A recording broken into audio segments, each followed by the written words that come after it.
வணக்கம். பால்ஸ் எளிமைப்படுத்தப்பட்ட ஆங்கில பயிற்சிக்கு உங்களை அன்புடன் வரவேற்கிறேன். இதற்கு முந்தைய காணொளியில் டென்சஸ் ஃபார்மேஷன் பற்றி நான் என்ன கற்பித்திருக்கிறேனோ அதை பற்றிய ஒரு வினாடி வினாவே இந்த காணொளி. Write the correct form of the verb according to the subject and the given tense. சரியான ஃபார்ம் ஆஃப் த வேர்பை கொடுத்திருக்கிற சப்ஜெக்ட் மற்றும் டென்ஸுக்கு ஏற்ப மாற்றி எழுதுக. முதலாவது சப்ஜெக்டை சொல்லுவேன், அடுத்தது வேர்ப் சொல்லுவேன், அடுத்தது டென்ஸ் சொல்லுவேன். 1 I study present continuous.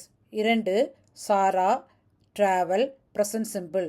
3 children sleep present perfect. 4 you drink past simple. 5 he work future perfect continuous. 6 birds fly present simple. 7 we write past perfect. 8 he go future simple. 9 Ramya run present perfect. 10 students learn present perfect continuous. 11 Samuel and I play past continuous. 12 they finish future perfect. 13 Aravind watch present continuous. 14 cat hunt present perfect continuous.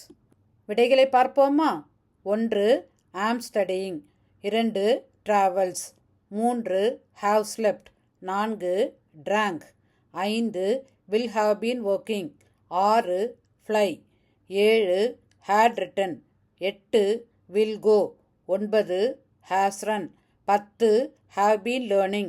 11 were playing. 12 will have finished.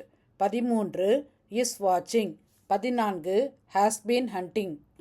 நான் எழுதிய 2 புத்தகங்கள் 75% மேல் பிழையில்லாமல் ஆங்கிலம் பயன்படுத்துவதற்கு இந்த புத்தகங்கள் பயனுள்ளதாக இருக்கும். இந்த வீடியோ உங்களுக்கு பிடிச்சிருந்தா லைக் பண்ணுங்க, கமெண்ட் பண்ணுங்க, ஷேர் பண்ணுங்க, சப்ஸ்கிரைப் பண்ணுங்க. அடுத்த காணொலியில் உங்களை சந்திக்கும் வரை உங்களிடமிருந்து விடைபெறுவது உங்கள் டாக்டர் அமுதா தினேஷ். நன்றி.